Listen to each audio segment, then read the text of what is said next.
Okay, this video is going to show you how to get these chi-square analyses done inside of JUMP. So this is going to cover pages 22 through 25 of handout number 6. So let's go ahead and get started with that then. So to get these analyses done inside of JUMP, all I need to do is just identify your different categories. So we're going to pick up with the marijuana example. So that's no risk, slight risk, moderate risk, great risk. And then I just need the counts or the tallies from each of those categories. So I've already entered those inside of JUMP here. If we go over to JUMP, you're just going to want to create a file, a new data table, and quite simply just enter the different categories. Again, no risk, slight risk, moderate risk, great risk. And then the counts for each of those here, 9, 9, 20, and 143. To get my analysis done, I just go underneath Analyze, Distribution.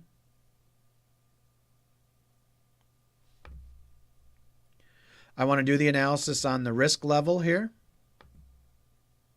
And then the counts, sometimes called the frequencies, are going to go in the freak box here. So underneath Analyze, Distribution, the different categories are what I'm analyzing here. So that's going to be the Y columns box. And then the counts or the tallies are going to go in the freak box. Now, one thing that you're going to notice is that the categories here, okay, the categories were no risk, slight risk, moderate risk, and great risk. And those have a particular order. Okay, but what JUMP does, and a lot of software does in this situation, is they just put those in alphabetical order. Okay, so I need to fix that. We want to make sure and have those in the same order when we're presenting graphs and such. We want to make sure and have those in the same order that they were on the form. So again, the no risk, slight, moderate, great. So I can fix that by coming back over here into my spreadsheet, doing a right click, and under column properties, again, I'm trying to fix the order of these categories.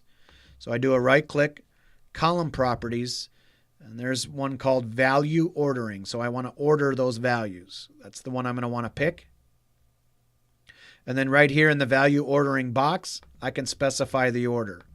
So the first one was no risk, the second was slight risk, and then it went moderate risk, and then it went to great risk. One thing that I want you to pay attention to is that it has over here under my columns box here. So again, this is identifying what your columns and your rows. I got a little asterisk now after the risk level. Because I did something underneath this column properties here, okay, I selected value ordering here. It is identifying that I do have indeed a column property on right now for that column. So if I go back to my graph now, it's still not fixed, okay, because I need to refresh my graph based off of this new column property that I put on. And I can do that under these drop downs. Okay, so I got these different drop down menus here. I can do that under, I think it's the top one that says distribution here. I can say, why don't you redo my analysis? If I redo the analysis, okay, it's going to recreate that graph. So now I got the original one, and then because I redid it, I got another one here. And now you can indeed see that they are ordered like they should be. No risk, slight risk, moderate risk, great risk. So from this drop down here inside, this red drop down next to distribution, I can say redo analysis. You can also relaunch the analysis.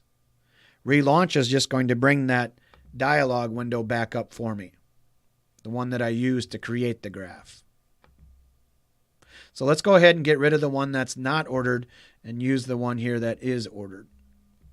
So now you can see my observed values are no risk 9, slight risk 9, moderate and great risk. These probability values here are just those proportions. So if I were to take 9 divided by 181, that's where that probability value is getting calculated from. If I take 143 and divide by 181, that's where that 79 value is coming from. Again, you can do things like put axes on my histogram here. So you can put a count axis on there. You could show the percents here. You can do all of those types of things underneath the histogram options menu. So let's go back into the notes here and show you how to compute the chi-square test. Okay, so on page, looks like on page 23, I show you how to enter in or test those probabilities. So on the bottom of page 23, from the test probabilities menu, I'm going to be able to specify the hypothesized probabilities. So that's what we're saying here. I got the estimated probabilities, and then I got the hypothesized probabilities. The estimated probabilities are just, as I said, the percentages computed from the data. So let's come back over to my output here. Now from this drop-down menu next to risk level, I got test probabilities. And down here at the bottom, I have a spot now to enter in these hypothesized probabilities. And again, these are coming from H0. So I think no risk had 1%, slight risk had 12%, moderate had 12%, and then great risk I think was 75%. Down here at the bottom, I have a couple of options. If you enter them in, as I have done here, we're going to leave those as the fixed hypothesized value. It's not going to do any rescaling. So most of the time, we're going to enter those in as just proportions like that. We can leave this as fixed hypothesized values. So let's go ahead and say done. And what is, let me go ahead and stack this, maybe see it a little bit better on the screen. Here's my test probability output. Okay, here's my chi-square values here. And again, the one that we're using is Pearson's chi-square. So Pearson's chi-square, okay, this value that it's returning is that test statistic value that we saw in the previous video. I think we computed it to be 36.54. So they're carrying a few more decimal places here, but that's where that observed minus expected squared, divide by expected, add up that for all the different categories. We get that value of 36.54. That's what value is being reported here. The probability value, or the p-value here, is underneath that prob bigger than chi-square. And they're starting to give us some indication here, if we pay attention to what JUMP is doing, is they're computing the probability that we're bigger than the chi-square value, or that 36.54 value. So these little hints that our software is giving us, hints I mean in terms of how is that p-value being computed.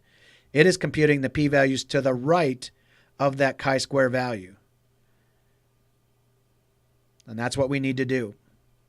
The degrees of freedom here is just the number of categories, which is 4, subtract 1. So if we do more with the theory of the chi-square distribution, you're going to need to know about the degrees of freedom.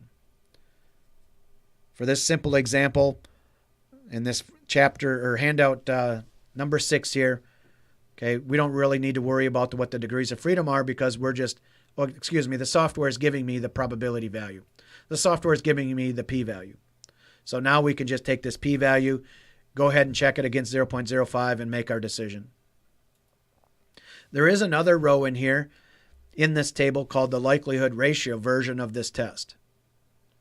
Now the likelihood ratio version of the test is a slightly different version based on what's called a likelihood function. And that you're not going to learn about until I think it's stat 450 or 460. If you so choose to take that many statistics courses. So we're not going to deal with the likelihood ratio. Most people use the Pearson chi-square value. So that's that 36.54. So that's how we get the analysis done inside of Jump. And that'll do it. Excuse me.